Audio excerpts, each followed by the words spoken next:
ഗുരുവായൂരിൽ വയോധികയെ കഴുത്തിൽ കല്ലുകെട്ടി കിണറ്റിൽ താഴ്ത്തിക്കൊന്നു. ചേലക്കര സ്വദേശിനി വില്ലടത്ത് വീട്ടിൽ സന്താനവല്ലിയാണ് കൊല്ലപ്പെട്ടത്. സംഭവത്തിൽ 2 പേർ പോലീസിന്റെ പിടിയിലായി. ഗുരുവായൂർ ബസ് സ്റ്റാൻഡ് പരിസരത്താണ് 76 വയസ്സുകാരിയായ സന്താനവല്ലി താമസിക്കുന്നത്. സംഭവവുമായി ബന്ധപ്പെട്ട് പെരുമ്പാവൂർ സ്വദേശി 55-കാരൻ സുരേഷും കൂട്ടാളിയും പോലീസിന്റെ പിടിയിലായി. ഗുരുവായൂരിലെ റെയിൽവേ ട്രാക്കിന് സമീപമുള്ള ആളൊഴിഞ്ഞ പറമ്പിലെ കിണറ്റിൽ നിന്നാണ് മൃതദേഹം പോലീസ് കണ്ടെത്തിയത്. കൊലപാതകവുമായി ബന്ധപ്പെട്ട് പോലീസ് പറയുന്നത് ഇങ്ങനെ: കൊല്ലത്ത് മകന്റെ ഒപ്പം താമസിച്ചിരുന്ന വയോധിക പെൻഷൻ സംബന്ധമായ ആവശ്യത്തിനായാണ് തൃശൂർ ജില്ലയിലെത്തിയത്. 2 ദിവസം ഗുരുവായൂരിൽ തങ്ങാമെന്നു കരുതി. അതിനിടെയാണ് സുരേഷുമായി പരിചയത്തിലാകുന്നത്.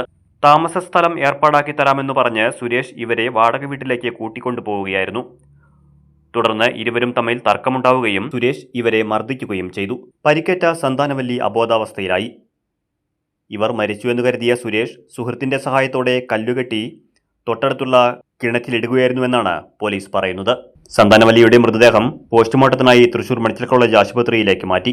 News desk CCV news. അവധി ദിവസങ്ങൾ കുടുംബത്തോടൊപ്പം ആഘോഷിക്കാൻ ഒരു സ്വപ്നയിടം തേടുകയാണോ?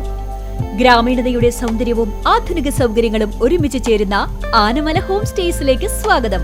തനത് കൈത്തറി വസ്ത്രങ്ങൾ നെയ്യുന്ന നെയ്ത്ത് കേന്ദ്രവും ഇവിടെ സന്ദർശിക്കാം. പ്രകൃതിയോടിണങ്ങി മനസ്സ് നിറഞ്ഞാഘോഷിക്കാൻ ആനമല ഹോം സ്റ്റേസിലേക്ക് വരൂ.